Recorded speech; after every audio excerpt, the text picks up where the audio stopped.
3.2 is solving quadratic equations. We first learn how to solve quadratic equations by factoring. The zero product property states that if the product of two real numbers is equal to 0, then at least one of them must be 0.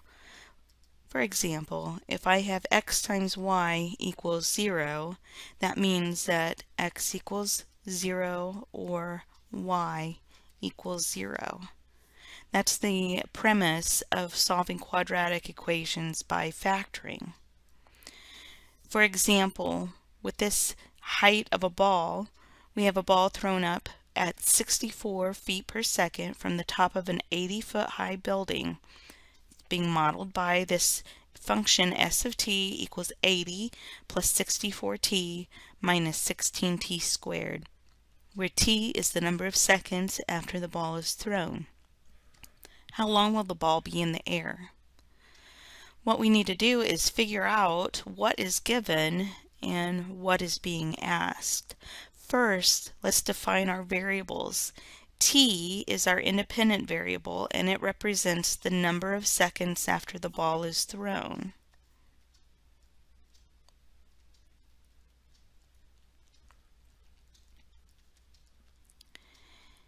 And S of t is the height of the ball above the ground.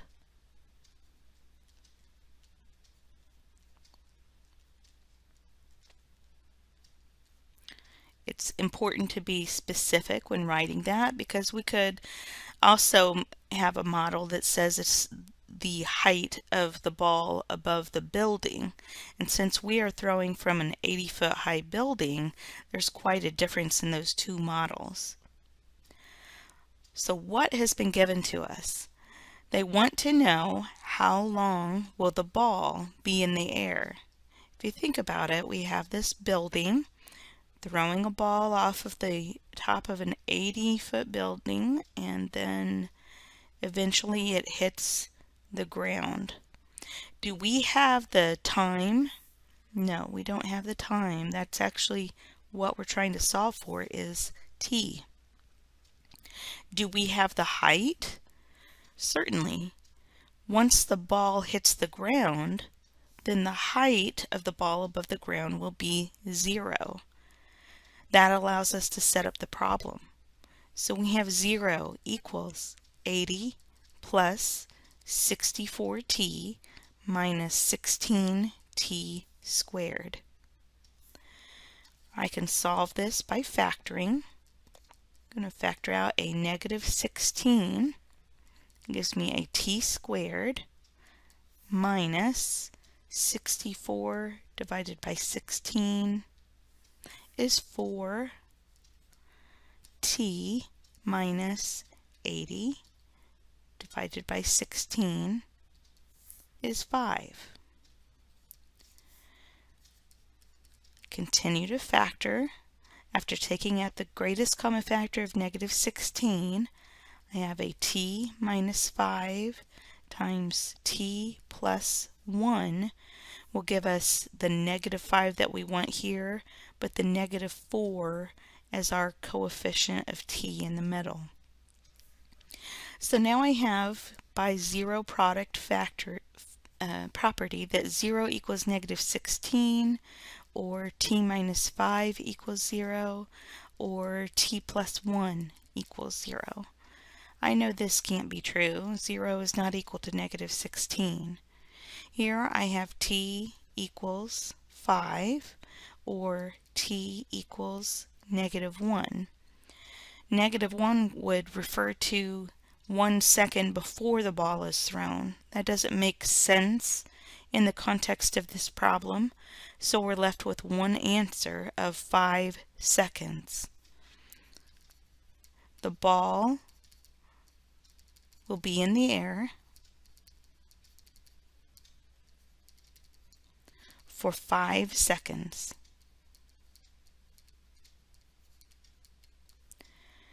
In cases where factoring f of x to solve f of x equals 0 is difficult or impossible, graphing y equals f of x can be helpful in finding the solution. Any quadratic equation can be solved with the intersection method or the x-intercept method, although only approximate solutions will be found if the solutions are irrational. Going back to this problem with the height of the ball, we can try and solve it with graphing 80 plus 64t minus 16t squared, and make my y sub 2 0. If I set my window from 0 to maybe 8, and we can graph that with a zoom fit, we definitely see where it hits the ground.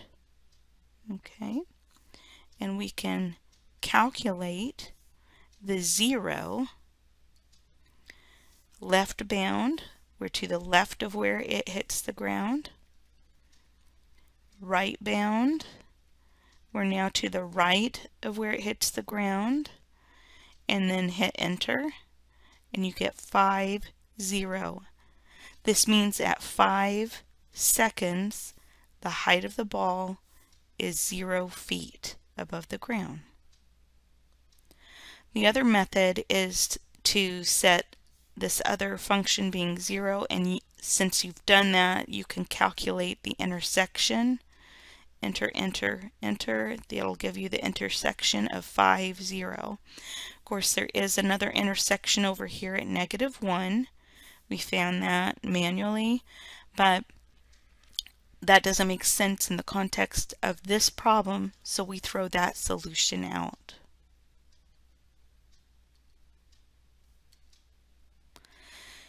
In example 2, we're talking about profit. Suppose the daily profit from the production and sale of X units of a given product is given by P of X equals -0.01 X squared plus 20X minus $500. We're going to use a graph to find the levels of production and sales that give a daily profit of $1,400. And then decide, is it possible for the profit to be greater than $1,400? In our calculator, go ahead, clear out the functions you had in there before. -0.01 x squared plus 20x minus 500. We have that there. Make sure that it's good.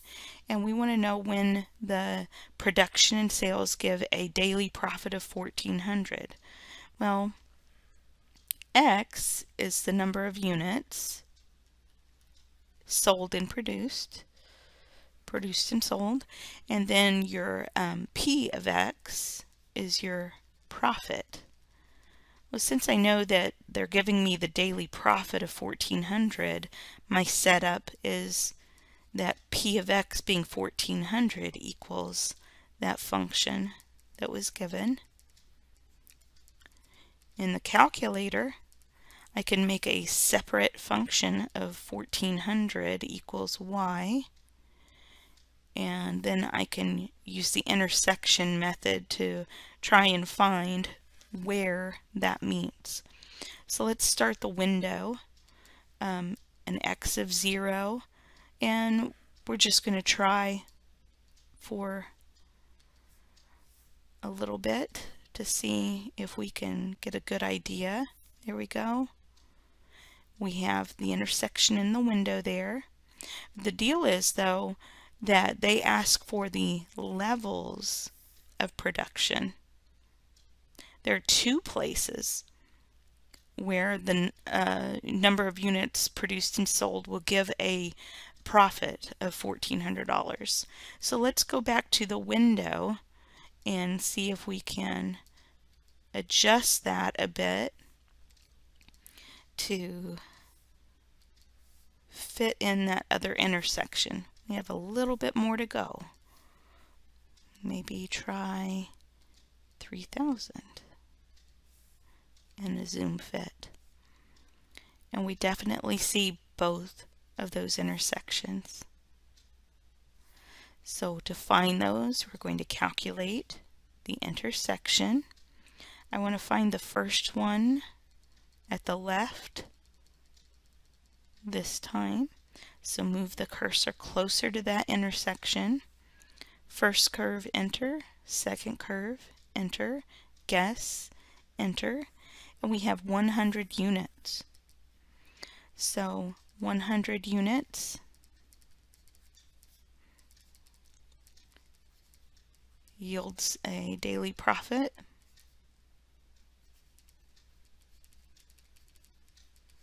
of $1,400. And we'll do this again, intersect, and we'll move the cursor over closer to the other intersection, or it'll just land back on the same intersection we just found.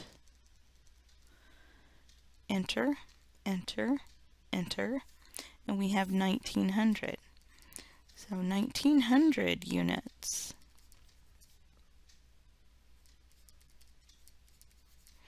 Yields daily profit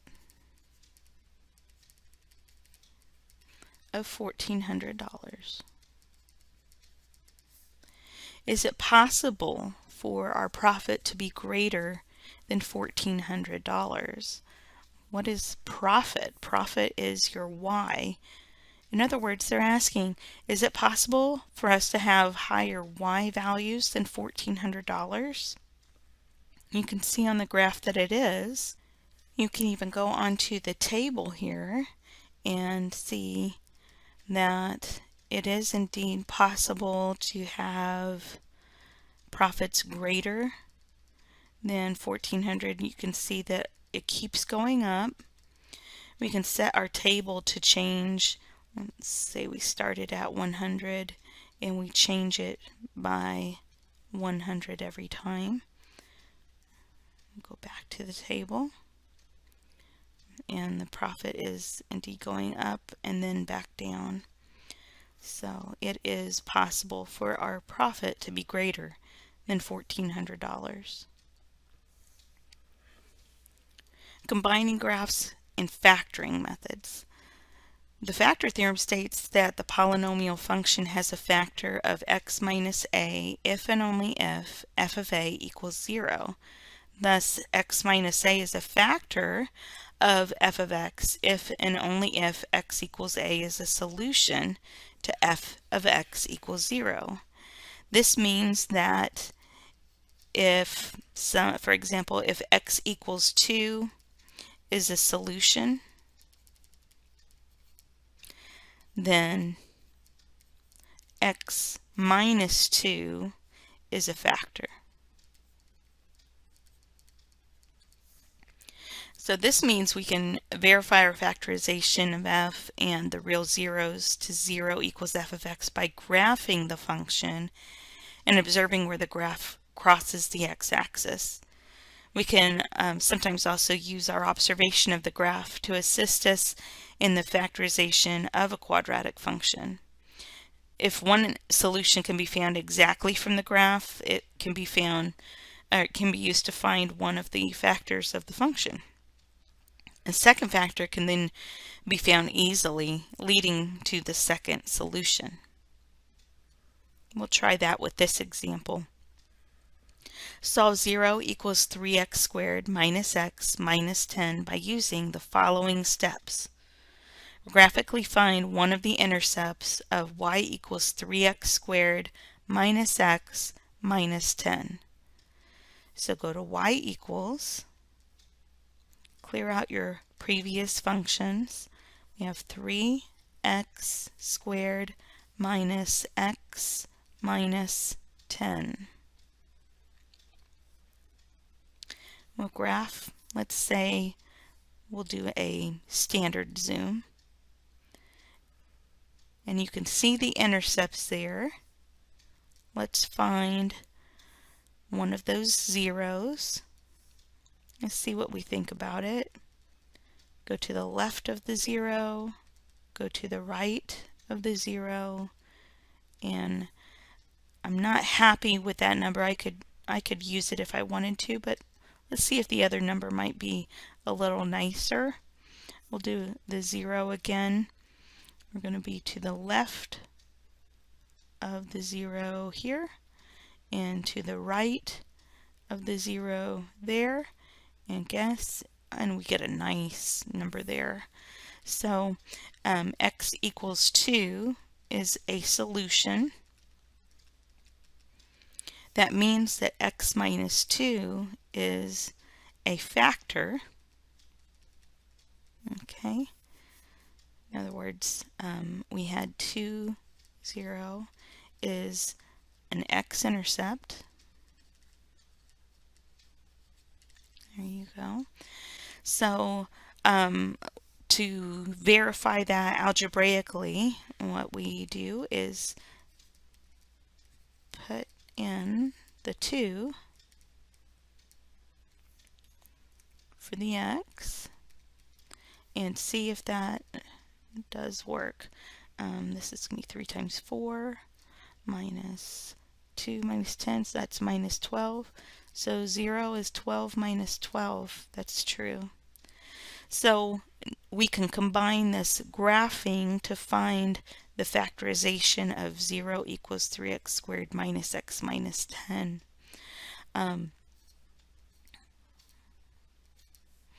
So I know that x minus 2 is a factor, and what would I multiply by x to get 3x squared? It would be 3x. And what would I multiply by negative 2 to get negative 10? A positive 5. And that's your factorization of that polynomial. When approximate solutions to quadratic equations are sufficient, graphical and/or numerical solution methods can be used. For example, in example 4, we're talking about national hospital expenditures.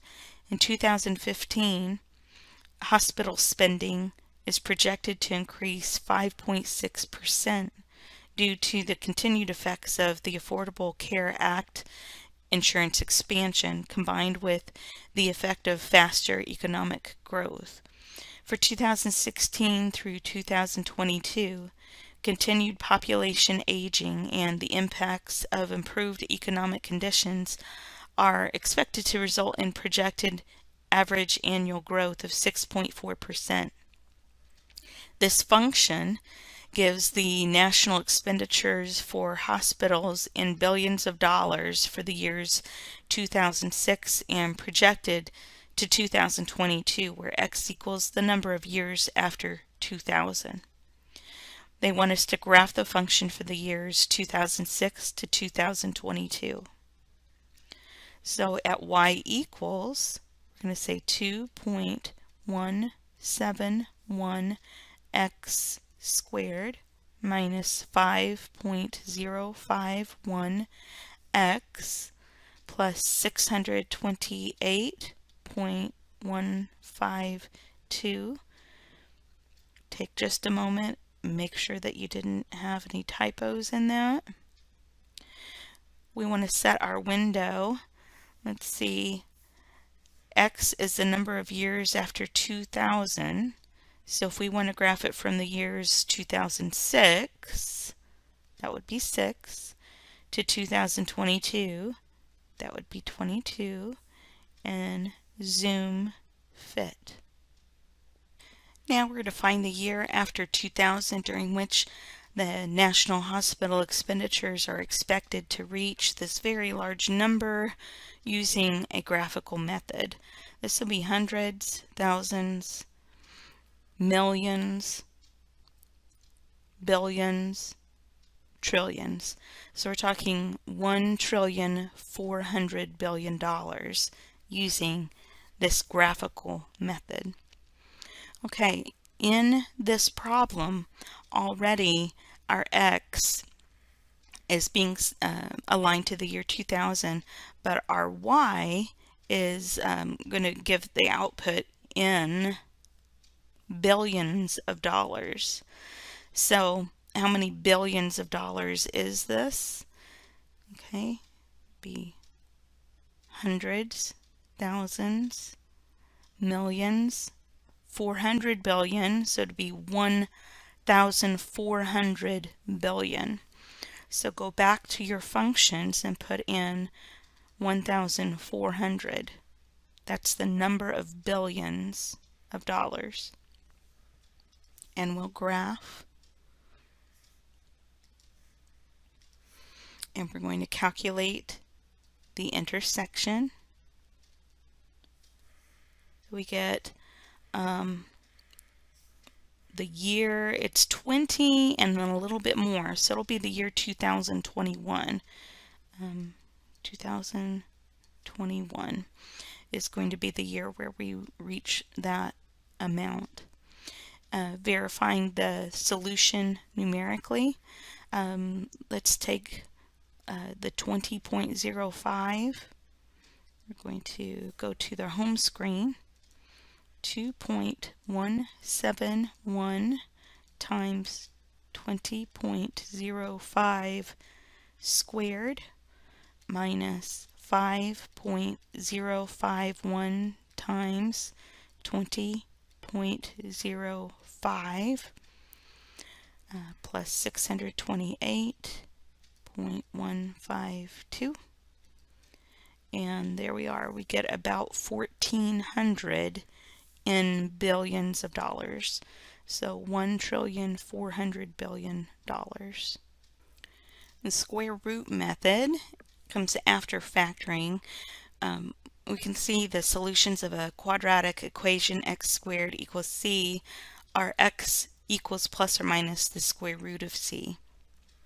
Note that when we take the square root of both sides, we use a plus minus symbol to allow both the positive and the negative roots.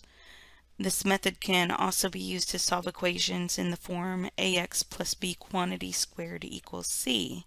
I have one of each example below.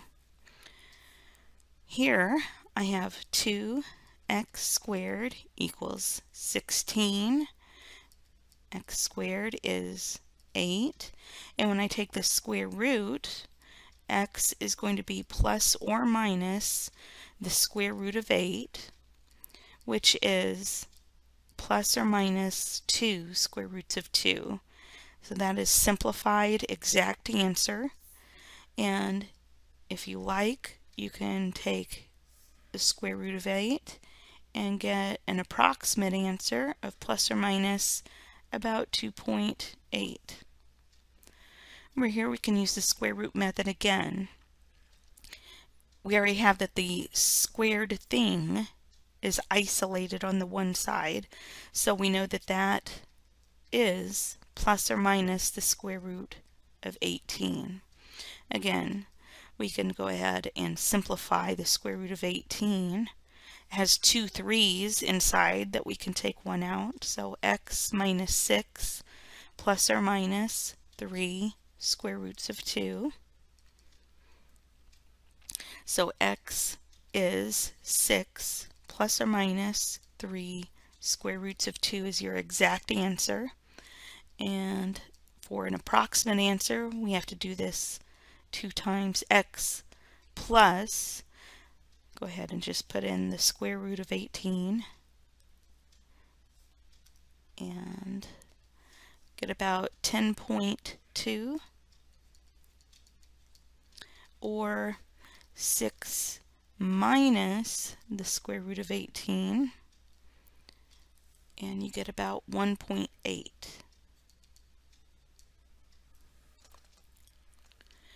The quadratic formula, you must have heard of this before here, but as a reminder, this is the formula we can use for quadratic equations. Ax squared plus bx plus c equals 0. The parts a, b, and c come from the coefficients in standard form. If this is in descending order, a is here, it's the coefficient of x squared, b is the coefficient of x, and c is your constant. Using that here, let's solve with quadratic formula. So x is negative b plus or minus the square root of b squared minus 4ac all over 2a. First, let's go ahead and rearrange our equation so that we have everything in descending order. This way we see that a is negative 3, b is positive 4, and c is positive 6. So x is negative 4 plus or minus the square root of 4 squared minus 4 times negative 3 times 6, and that's all over 2 times a. So that's negative 4. The rest of this is simplifying. 16, and I'm going to have a negative times a positive. That'll be positive then. 12 times 6. I have my 72 there, all over negative 6. So negative 4 plus or minus the square root of 88 all over negative 6. And we can simplify 88. It is 2 times 44. That's 2 times 22. That's 2 times 11. So I have two 2's that can come out. It'll be negative 4 plus or minus 2 square roots of 22 over negative 6. So we could write this as a negative 2 plus or minus square root of 22 over negative 3. And of course, put that into your calculator if you'd like to see the approximation. In example 7, we have the national health care expenditures in the United States for selected years from 1980 and projected to 2020 can be modeled by this function, with x equal to the number of years after 1970 and y equal to the national health care expenditures in billions of dollars. Find the year after 1970 that the model predicts the expenditures will reach $5,227 in billions of dollars. So we can first set this up. We have 2.224x squared.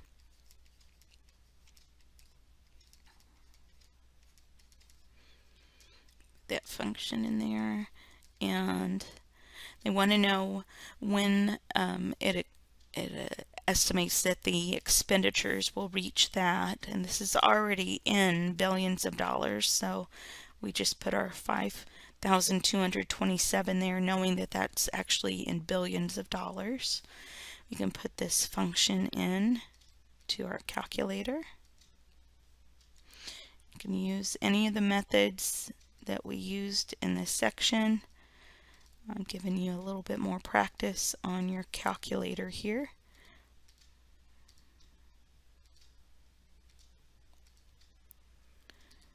Okay, just double check to make sure you didn't have any typos.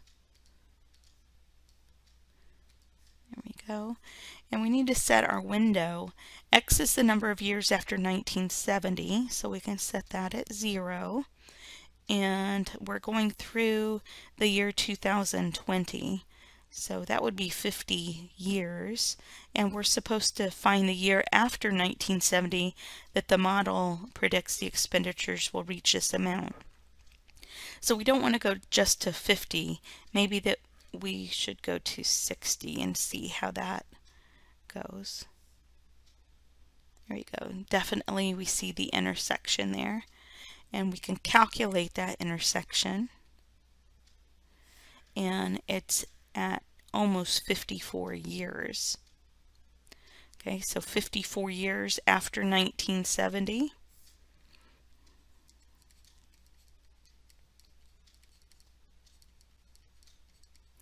And what will that be? Be the year 2020. 24. And that should take care of you on this material. So go ahead and try your homework and let me know if you have questions.